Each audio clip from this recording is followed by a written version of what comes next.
یا رب صلی وسلم دائما ابدا علی حبیبک خیر الخلق کلہم۔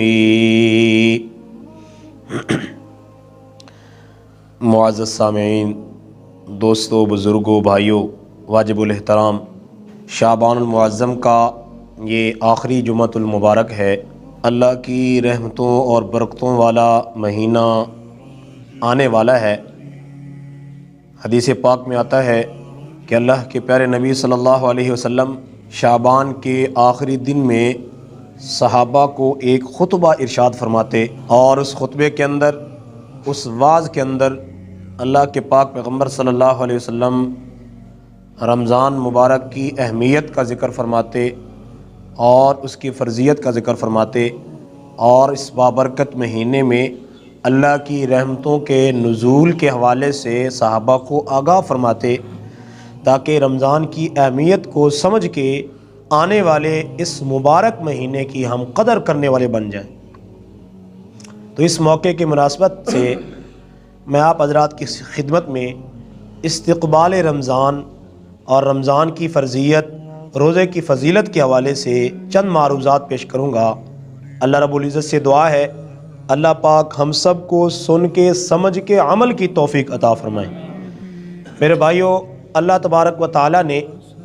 روزے کی فرضیت کے حوالے سے قرآن مقدس کے اندر ارشاد فرمایا، یا ایھا الذین آمنوا کتب علیکم الصیام کما کتب علی الذین من قبلکم لعلکم تتقون۔ اللہ پاک ارشاد فرماتے ہیں، اے ایمان والو، تمہارے اوپر روزوں کو فرض کیا گیا ہے، کما کتب علی الذین من قبلکم، جیسا کہ تم سے پہلے لوگوں پر روزوں کو فرض کیا گیا تھا، لعلکم تتقون،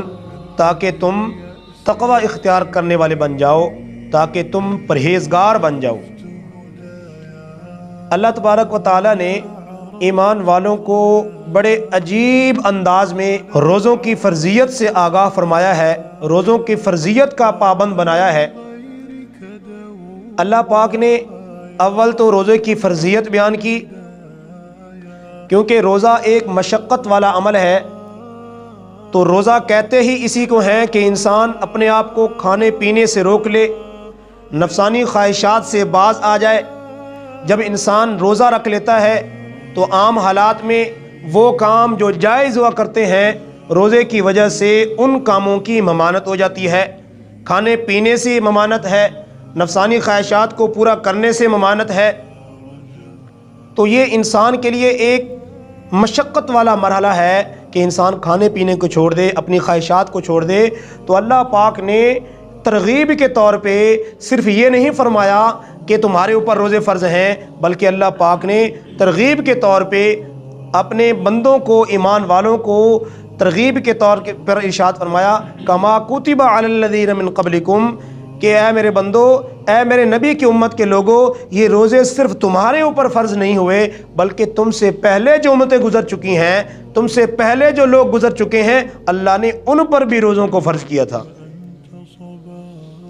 یعنی تم اس کو اپنے اوپر مشقت اور گراں نہ سمجھو، یہ صرف تمہارے لیے حکم نہیں ہے، بلکہ تم سے پہلے گزرنے والے انبیاء، تم سے پہلے گزرنے والی قومیں، تم سے پہلے گزرنے والی امتیں، ان پر بھی اللہ پاک نے روزوں کو فرض کیا تھا۔ لہذا جیسے ان پر روزوں کو فرض کیا گیا، اے میرے نبی کی امت کے لوگوں، تمہارے اوپر بھی ایسے ہی روزوں کو فرض کیا گیا۔ چنانچہ علماء نے لکھا ہے کہ اللہ پاک نے جتنی بھی امتیں اس دنیا میں بھیجی ہیں، جتنے بھی انبیاء بھیجے ہیں، سب پر روزوں کی فرضیت کی تھی، سب کو روزے رکھنے کا حکم دیا تھا۔ حضرت موسیٰ علیہ السلام کی قوم کو 40 دن روزوں کا حکم تھا، اور حضرت عیسیٰ علیہ السلام کی قوم کو 2 ماہ کے روزوں کو رکھنے کا حکم تھا۔ اسی طرح صوم داؤد، حضرت داؤد علیہ السلام کا روزہ مشہور ہے کہ ایک دن روزہ رکھتے اور ایک دن چھوڑ دیتے، یعنی سال کے اگر 12 مہینے ہیں تو 6 ماہ کا روزہ رکھتے اور 6 ماہ کا روزہ چھوڑ دیتے۔ تو پہلی امتوں پر بھی اللہ پاک نے اس روزے کو فرض فرمایا تھا۔ اسی کو اللہ پاک نے اپنی لا ریب کتاب کے اندر بیان فرمایا، کما کتب علی الذین من قبلکم لعلکم تتقون۔ روزے تو ساری امتوں کو ملے ہیں، جیسے کتابیں اور امت کے لوگوں کو ملی ہیں اور انبیاء کو بھی کتابیں ملی ہیں، اور امت کو ملنے والی اور انبیاء کو ملنے والی صرف کتابیں تھی، اس امت کو جو ملی ہے وہ صرف کتاب ہی نہیں تھی بلکہ کلام اللہ ہے۔ روزے دیگر امتوں پر بھی فرض تھے، اللہ کا حکم ان کے ذمہ بھی تھا، روزہ رکھنا ان کے ذمہ بھی تھا، لیکن ایک خصوصیت جو اس امت کو ملی ہے کسی اور امت کو نہیں ملی، وہ خصوصیت میرے بھائیو یہ ہے کہ رمضان کی نعمت عظمیٰ صرف اس امت کو عطا ہوئی ہے، سابقہ امتوں میں رمضان کی نعمت نہیں ملتی۔ اللہ پاک نے اس امت پر کرم کیا، آقا کریم صلی اللہ علیہ وسلم کے واسطے سے، ذریعے سے، وسیلے سے اس امت کو رمضان شریف کی، رمضان مبارک کی دولت عطا کی، رمضان کی دولت سے نوازا۔ شیخ عبد القادر جیلانی نور اللہ مرکزہ نے اپنی کتاب غنیۃ الطالبین میں اس رمضان کے حوالے سے بڑی عجیب بات لکھی ہے۔ فرمایا کہ جو لفظ رمضان ہے اس کا ایک ایک حرف ایک الگ الگ مفہوم رکھتا ہے۔ رمضان کی راہ سے مراد کہ اللہ کی رحمت والا مہینہ ہے، اور رمضان کی میم سے مراد اللہ کی مغفرت والا مہینہ ہے، اور رمضان کی ذات سے مراد جنت کی ضمانت والا مہینہ ہے، اور رمضان کی الف سے مراد الفت اور محبت والا مہینہ ہے، اور نون سے مراد اللہ کی جانب سے عطا ہونے والے نور اور نورانیت کا مہینہ ہے۔ تو جو رحمت کا طلبگار ہے، جو بخشش کا طلبگار ہے، جو مغفرت کا طلبگار ہے، جو الفت و محبت کا طلبدار ہے، جو اللہ کے دربار میں نورانیت حاصل کرنے کا طلبگار ہے، جستجو رکھتا ہے، تو پھر اس کو اس مبارک مہینے کو عبادات سے، ذکر و تلاوت سے، روزوں کے اہتمام سے اور دیگر عبادات سے، نماز سے، ذکر تلاوت سے اس مہینے کو آباد کرنا چاہیے، اس مہینے کی قدر کرنی چاہیے، تاکہ رمضان کے اس لفظ کے اندر جو مرادیں ہر حرف کی موجود ہیں وہ ساری کی سارے رمضان شریف کے اندر اس کو مل سکیں اور اس کا وہ حصے دار بن سکے۔ علماء نے لکھا ہے کہ رمضان رمضن سے نکلا ہے، اور رمز کا معنی ہے جلا دینا۔ تو چونکہ اس رمضان کی برکت سے جو بندہ اللہ کے دربار میں ذکر و عبادات، توبہ استغفار میں مشغول رہتا ہے، اللہ پاک اس کے گناہوں کو مٹا دیتے ہیں، اس کے گناہوں کو جلا دیتے ہیں، اس کے گناہوں کو ختم کر دیتے ہیں۔ اس مناسبت سے اس مہینے کو رمضان کا نام دیا گیا ہے۔ حدیث پاک کے اندر آتا ہے، حضرت سلمان فارسی رضی اللہ تعالی عنہ روایت کرتے ہیں، اللہ کے نبی صلی اللہ علیہ وسلم اس مبارک مہینے کی آمد سے پہلے اس کی برکتیں، اس کی رحمتیں صحابہ کرام کو بتایا کرتے تھے، تاکہ صحابہ کرام اس بابرکت مہینے سے مستفید ہو سکیں، فائدہ حاصل کر سکیں، نفع حاصل کر سکیں کہ اس بابرکت مہینے میں اللہ کی رحمتوں کا نزول ہوتا ہے، اللہ کی برکتوں کا نزول ہوتا ہے۔ چنانچہ حضرت سلمان فارسی رضی اللہ تعالی عنہ روایت کرتے ہیں کہ اللہ کے نبی صلی اللہ علیہ وسلم شعبان کے آخری دنوں میں ایک خطبہ ارشاد فرماتے، اور اس خطبے میں صحابہ کو آگاہ فرماتے، قد اذلکم شہر عظیم، کہ تمہارے اوپر ایک بہت بڑا عظمت والا مہینہ سایہ فگن ہونے والا ہے، سائبان بننے والا ہے۔ اللہ کے نبی صلی اللہ علیہ وسلم نے بڑا عجیب جملہ ارشاد فرمایا کہ تم پر سایہ کرنے والا ہے، سایہ فگن ہونے والا ہے، ایک مہینہ چھا جانے والا ہے۔ تو اس سے رمضان کی عظمت معلوم ہوتی ہے۔ اللہ کے نبی صلی اللہ علیہ وسلم نے ارشاد فرمایا کہ یہ مہینہ کیا ہے؟ رحمت والا مہینہ ہے۔ یہ مہینہ رحمت، شہر عظیم، بڑی عظمت والا مہینہ ہے، بڑی مقام والا مہینہ ہے۔ شہر مبارک، فرمایا بڑا بابرکت مہینہ ہے، جس کے اندر اللہ کی رحمتیں خاصہ نازل ہوتی ہے اپنے بندوں پر، اللہ کے بندوں پر رحمت کا نزول ہوتا ہے۔ اور فرمایا کہ یہ صبر والا مہینہ ہے، صبر والا مہینہ ہے۔ صبر کی علماء نے 3 اقسام لکھی ہیں، 3 قسمیں ذکر فرمائی ہیں۔ صبر علی الطاعات، اللہ کے حکم پر پابند ہو جانا، اللہ کے حکم کا پابند ہو جانا، اللہ کے حکم کو پورا کرتے ہوئے جو مشقت آئے، جو تکلیف آئے، جو پریشانی آئے، اس کو برداشت کرنا، یہ صبر علی الطاعات ہے۔ اور ایک ہے صبر عن المعصیہ، اپنے آپ کو گناہ سے بچانا، نفسانی خواہشات سے اپنے آپ کو روکے رکھنا۔ شیطان انسان کا نفس جو ہے انسان کو گناہ پر آمادہ کرتا ہے، اور انسان اللہ کا ڈر دل کے اندر رکھتا ہے، اللہ کا تقوی، اللہ کا خوف اس کے دل کے اندر ہے، وہ گناہ سے باز رہتا ہے، گناہ سے رک جاتا ہے، تو یہ صبر عن المعصیہ ہے کہ اپنے آپ کو گناہ سے روک رہا ہے، کیونکہ صبر کا جو لغوی معنی ہے، لفظی معنی ہے، وہ روکنا ہے۔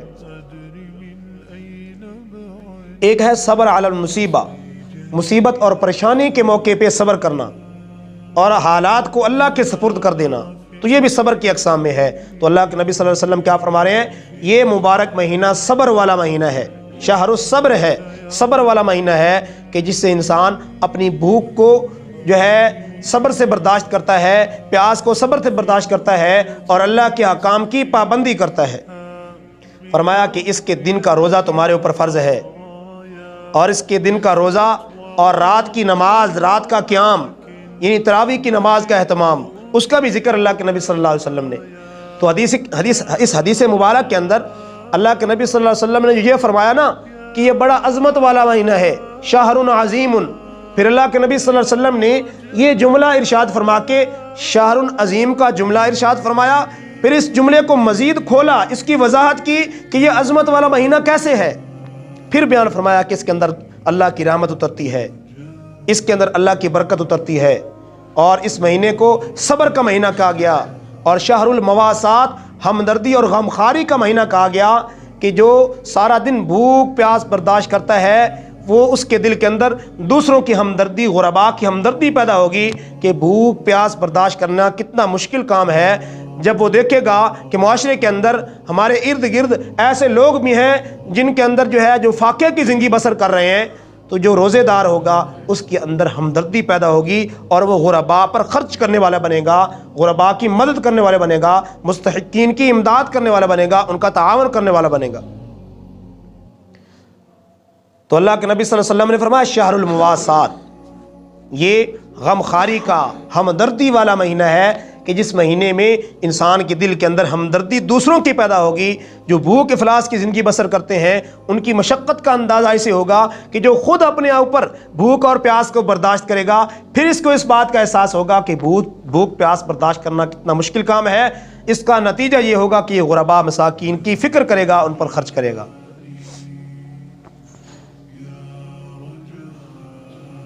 تو اللہ کے نبی صلی اللہ علیہ وسلم نے صحابہ کو اور اس ذریعے سے قیامت تک آنے والی امت کو یہ درس دیا ہے کہ رمضان المبارک کو اس طریقے سے تم نے گزارنا ہے، اس طریقے سے تم نے رمضان کو گزارنا ہے، اللہ کی عبادات کرتے ہوئے، اللہ کے احکام کی بجا آوری کرتے ہوئے۔ ایک تو دن کے روزے کا حکم فرمایا اور رات کے قیام کا، رات کی عبادت کا ذکر کیا۔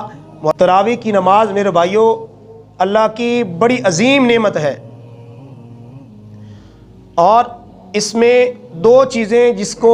بہت زیادہ اہتمام سے ادا کرنا چاہیے۔ ایک تو تراویح کی نماز سنت ہے،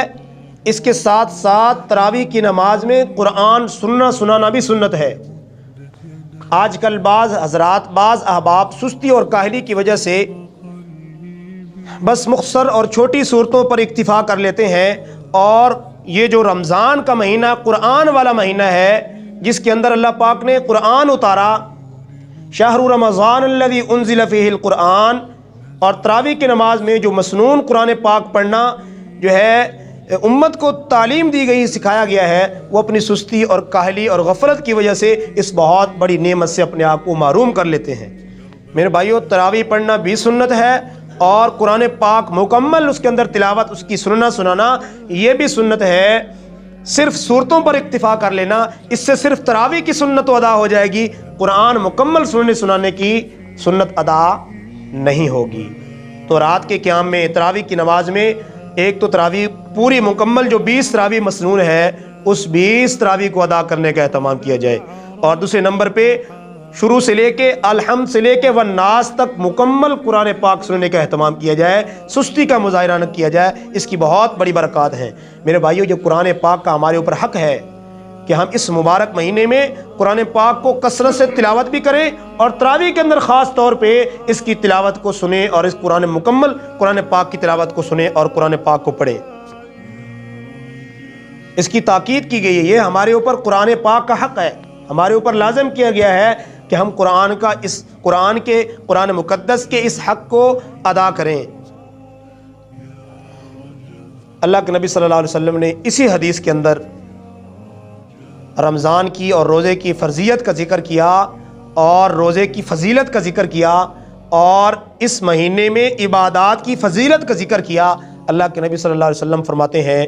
کہ اس مبارک مہینے کی عظمت اور شان اس حد تک ہے کہ عام دنوں میں، عام مہینوں میں جو نوافل ادا کرتا ہے، اگر اس مبارک مہینے میں وہی نفل ادا کرے گا، اللہ پاک عام مہینے کے فرضوں کے برابر اس کو ثواب عطا کرے گا۔ اور عام دنوں اور عام مہینوں کے جو فرائض ہیں، اگر اس مہینے میں ایک فرض ادا کرے گا، اللہ پاک اس ایک فرض کے بدلے میں جو ہے 70 فرضوں کا اجر و ثواب عطا فرمائے گا۔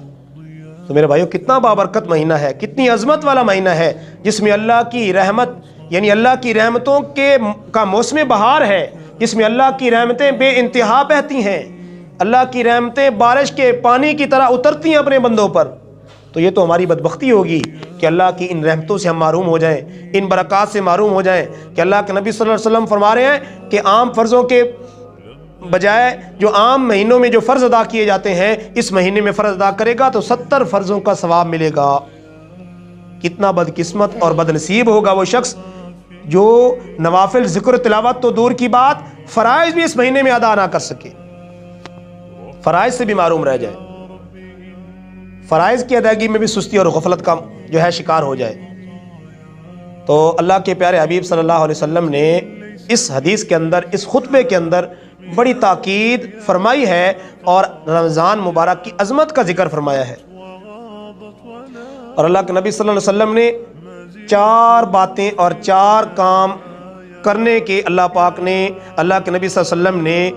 خاص طور پہ تاکید فرمائی ہے۔ آپ حضرات سے گزارش ہے کہ ذرا غور سے سماعت فرمائیے گا۔ اللہ کے نبی صلی اللہ علیہ وسلم نے سب سے پہلی چیز جس کی تاکید امت کو فرمائی،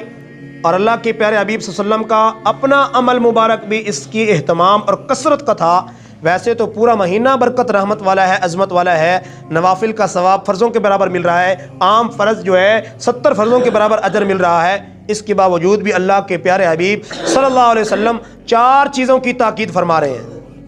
سب سے پہلی چیز اللہ کے نبی صلی اللہ علیہ وسلم نے فرمایا کہ 2 کام ایسے ہیں جن کاموں کے ذریعے تم اپنے رب کی رضا حاصل کر سکتے ہو، اور فرمایا کہ 2 چیزیں ایسی ہیں جن کی کثرت کرنا تمہارے لیے ضروری ہے، اس کے بغیر تمہارے لیے کوئی چارہ کار نہیں ہے۔ 2 پہلی چیزیں اللہ کے حبیب صلی اللہ علیہ وسلم نے فرمائی۔ نمبر 1، کلمہ طیبہ کا کثرت سے ذکر اور ورد کیا جائے۔ اللہ کے نبی صلی اللہ علیہ وسلم خود بھی اس کا اہتمام فرماتے تھے، صحابہ کو بھی تاکید فرمائی، صحابہ کے واسطے اور ذریعے سے امت کو تعلیم فرمائی، قیامت تک آنے والی امت کو کلمہ طیبہ کی کثرت اور اہتمام کا۔ اور دوسرے نمبر پہ اللہ کے حبیب صلی اللہ علیہ وسلم نے استغفار کی کثرت فرمائی اور امت کو تاکید فرمائی کہ اس بابرکت اور رحمت والے مہینے میں کثرت سے استغفار فرماؤ، کثرت سے استغفار کا اہتمام کرو۔ اللہ کے نبی صلی اللہ علیہ وسلم نے استغفار کرنے والوں کے لیے کتنی بڑی فضیلت ذکر فرمائی۔ طوبیٰ لمن وجد فی صحیفتہ استغفارا کثیرا، میری امت کے لوگوں، اس بشر کے لیے، اس انسان کے لیے، میرے اس امتی کے لیے، ایمان والے کے لیے خوشخبری ہے، بہت بڑی نعمت ہے جس کے اعمال نامے کے اندر کثرت استغفار موجود ہو،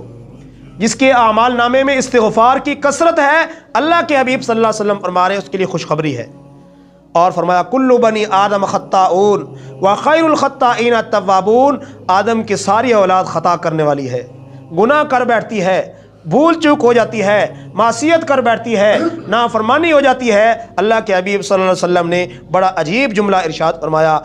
آدم کی اولاد میں بہترین خطا کرنے والے وہ ہیں جو اللہ کے دربار میں اپنے آپ کو پیش کر دیتے ہیں، عاجزی سے، انکساری سے، گڑ گڑا کے اللہ کے دربار میں معافی مانگ لیتے ہیں، توبہ کر لیتے ہیں۔ فرمایا کہ یہ